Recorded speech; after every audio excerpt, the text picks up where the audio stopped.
Hello, ഞാനിന്ന് നാളികേരമൊന്നും ചേർക്കാത്ത ഒരു ചീരക്കറിയുടെ റെസിപ്പി ആയിട്ടാണ് വന്നിരിക്കുന്നത്. ഇതിലേക്ക് ആവശ്യമുള്ള സാധനങ്ങൾ എന്താണെന്ന് വെച്ചാൽ പരിപ്പ് ഒരു 150 ഗ്രാം വേണം. പിന്നെ വേണ്ടത് ഒരു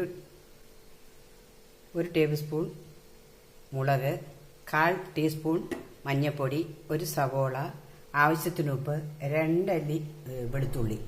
ഇതെല്ലാം ഞാൻ എടുത്തിട്ട് പരിപ്പ് കുക്കറിൽ വേവിച്ച ശേഷം ഇതെല്ലാം ഈ പച്ചക്കറി സവോളയും മുളക് പൊടി മഞ്ഞൾപ്പൊടി ഉപ്പൊക്കെ ഇട്ട് തിളപ്പിച്ച് വേവിച്ച് വെച്ചിരിക്കുന്ന ഇനി ഇതിലേക്ക് നമുക്ക് പിന്നെ ചീരയുടെ തണ്ടാണിത്. ചീരയുടെ തണ്ട് നമ്മൾ കളയേണ്ട കാര്യമില്ല. മൂക്കാത്ത ചീരയുടെ തണ്ടൊക്കെ നമുക്ക് ഇതിൻ്റെ കൂടെ ഉപയോഗിക്കാം. അപ്പോൾ ഇതിന് ഈ ചീരയിലേക്കാളും കുറച്ച് വേവ് കൂടുതലുള്ളത് കൊണ്ട് ഞാൻ ഈ ചീരത്തണ്ടിനെ ആദ്യം ഇതിലേക്കിട്ട് വേവിക്കുകയാണ്.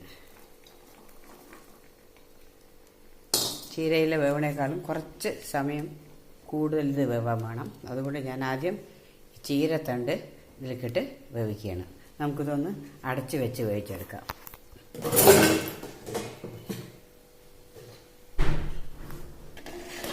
അതൊന്ന് വേവട്ടെ. അപ്പോഴേക്കും അതിന് ശേഷം നമുക്ക് ചീര ചേർക്കാം. ഇനി നമുക്കിതൊന്ന് തുറന്ന് നോക്കാം.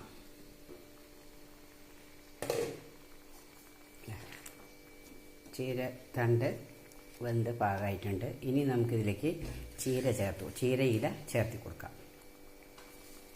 ചീരയില അങ്ങനെ ഒരുപാട് പൊടിയായിട്ട് അരിയണമെന്നൊന്നുമില്ല.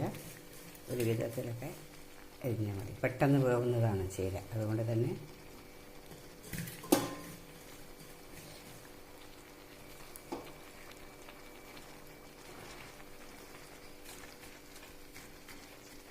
ഇപ്പോൾ പാത്രം നിറഞ്ഞിരുന്നാലും കുറച്ച് കഴിയുമ്പോൾ അത് തനിയെ വേവുമ്പോൾ കാണുകയുള്ളൂ.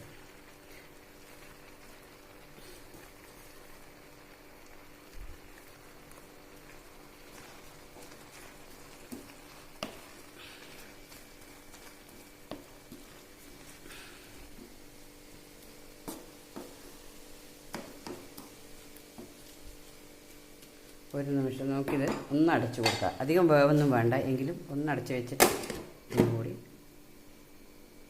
വേവിച്ചെടുക്കാം. നമുക്കിനി ഇതൊന്ന് തുറന്ന് നോക്കാം. ചീര വെന്ത് കുറുകി പാകമായി ഇരിക്കുന്നുണ്ട്.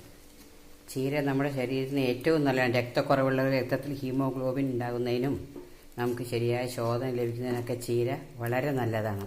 അതുമാത്രമല്ല, നമുക്ക് എപ്പോഴും നാളികേരം അരച്ച് കൂട്ടുന്നത് ശരീരത്തിന് അത്ര നല്ലതൊന്നുമല്ല. അപ്പോൾ ഇടയ്ക്കിടയ്ക്ക് നാളികേരം ഇല്ലാത്ത എത്ര കറികളും ഉപയോഗിക്കുന്നത് എല്ലാവർക്കും നല്ലതാണ്. ശരിയാണ്. ഇനി ഇതിലേക്ക് ചെയ്യേണ്ടതെന്ന് വെച്ചാൽ ഒരു ടേബിൾ സ്പൂൺ വെളിച്ചെണ്ണ, പച്ച വെളിച്ചെണ്ണ ഒഴിച്ച് തൂക്കി കൊടുക്കാം.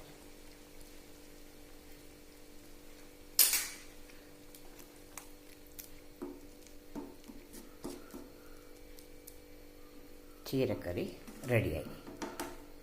എല്ലാവർക്കും ഇഷ്ടപ്പെട്ടുണ്ടാവുമെന്ന് വിചാരിക്കുന്നു. ട്രൈ ചെയ്ത് നോക്കണേ. നമുക്കിനി ഗ്യാസ് ഓഫാക്കാം. എന്നിട്ട് അടച്ചിടാം. Thank you for watching.